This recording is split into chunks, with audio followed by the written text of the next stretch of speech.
Assalamualaikum warahmatullahi wabarakatuh. Selamat pagi anak ibu. Salam sejahtera untuk kita semua. Semoga kita di hari ini mendapat perlindungan dari Allah Subhanahu wa taala sehingga kita bisa bertemu kembali dalam pembelajaran online kita di hari ini dan tetap bersama Bu Neng Santi. Iya, anak ibu, kalau tadi kita ibu sudah menyuguhkan gambar orang-orang yang dengan berbagai macam jenis pakaiannya, dengan berbagai macam atributnya, dari mulai helm, kemudian alat-alat kedokteran. Iya. Nah, ibu tidak lain akan berbicara mengenai jenis-jenis pekerjaan. Nah, tujuan dari pembelajaran ini adalah mengidentifikasi kegiatan ekonomi dan hubungannya dengan berbagai bidang pekerjaan. Nah, kalau kita berbicara bidang pekerjaan, maka kita tidak terlepas dari daerah apa yang kita berada. Nah, yang pertama, daerah pantai. Nah, apabila kita berada di daerah pantai, maka kegiatan ekonomi yang umum dilakukan oleh masyarakat daerah pantai adalah nelayan. Nah, di sini ada seorang nelayan yang sedang menangkap ikan di tengah lautan dengan menggunakan jalannya untuk mengambil ikan. Nah, biasanya Pak nelayan ini pergi bekerja itu di malam hari. Kok di malam hari, Bu? Sementara kita kan malam hari tidur. Nah, itulah Pak nelayan. Dia bekerja, dia pergi melaut itu memanfaatkan angin laut. Nah, angin lautnya itu berhembus dari darat ke laut. Kenapa dia memanfaatkan angin laut? Karena dia kalau memanfaatkan angin laut, maka perahunya tidak perlu lagi didayung. Jadi dia menggunakan angin laut itu untuk pergi melaut mencari ikan, ya. Nah, sementara pulangnya dia di esok pagi atau esok siang. Nah, itu menggunakan angin darat. Angin darat adalah angin yang bertiup dari laut ke darat. Nah, karena dia bertiup dari laut ke darat, nah dimanfaatkanlah oleh Pak nelayan itu untuk pulang ke rumahnya, ya. Nah, itulah kegiatan ekonomi yang umum dilaksanakan di daerah pantai, itu adalah nelayan. Nah, gimana kalau seandainya kita berada di dataran rendah? Nah, aktivitas ekonomi yang biasanya umum dilaksanakan di dataran rendah itu adalah bertani. Nah, seperti gambar ini. Ini ada seorang Pak Tani yang sedang menyamaikan atau menanam padi di sawah. Ya, kemudian kalau dataran rendah. Nah, kalau dataran tinggi gimana? Kalau dataran tinggi umumnya mereka berkebun. Bisa kebun teh, kebun kopi, kebun buah, ataupun kebun sayur-sayuran. Nah, mereka umumnya berkebun. Kemudian kalau seandainya masyarakat kota, Bu, bisa nggak Bu bertani atau nelayan atau berkebun? Nggak bisa sayang, karena di masyarakat kota beda iklimnya, beda tanahnya dengan di daerah-daerah pantai atau daerah-daerah dataran rendah. Nah, kalau masyarakat kota umumnya mereka beraktivitas di bidang perdagangan atau pegawai. Nah, seperti ini nih, pedagang nih.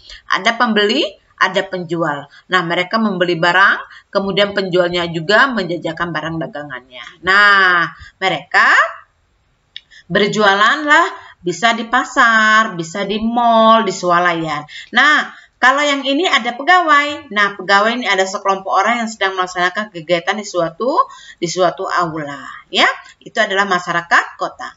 Nah, sekarang kita kembali lagi ke jenis-jenis pekerjaan. Jadi jenis pekerjaan itu ada yang menghasilkan barang, ada yang menghasilkan jasa. Contoh menghasilkan barang adalah petani. Apa yang dihasilkan dari petani adalah padi. Kalau nelayan yang dihasilkan adalah ikan. Kalau pengrajin bisa kursi, bisa lemari, bisa meja, bisa furniture, bermacam-macam. Nah, kalau peternak, nah ini contohnya nih seorang peternak, ternak ayam. Apa yang bisa diambil dari ayam ini? Bisa telurnya, kita konsumsi. Bisa dagingnya, kita makan. Iya. Nah, ini juga menghasilkan barang. Nah, kalau menghasilkan jasa, contohnya ini nih. Pak Polisi menghasilkan jasa, bukan menghasilkan barang. Karena yang dihasilkan dari Pak Polisi tidak nampak oleh mata kita, tetapi bisa kita rasakan jasanya. Misalnya apa jasa Pak Polisi itu? Menenteramkan atau meredakan kasus-kasus atau masalah-masalah yang terjadi di masyarakat. Ya, menenteramkan masyarakat. Kemudian guru. Nah, guru juga tidak menghasilkan barang, tetapi menghasilkan jasa. Apa yang dihasilkan dari guru itu? Banyak. Nah, contoh yang real aja di mata kita itu adalah kamu bisa baca tulis berkat siapa?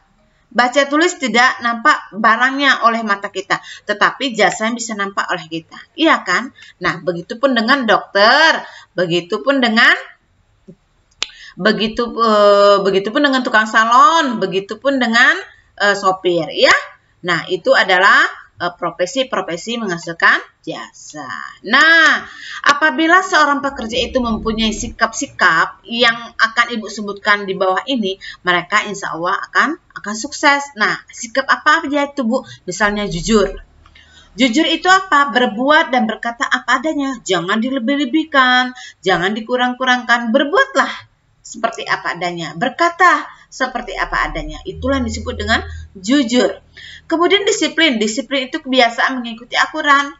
Kebiasaan mengikuti aturan.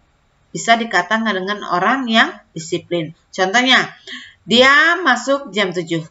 Seperti anak ibu ya, masuk sekolah jam 7. Jangan dari rumah jam 7 sayang. Jam berapa lagi masuk sampai sekolahan?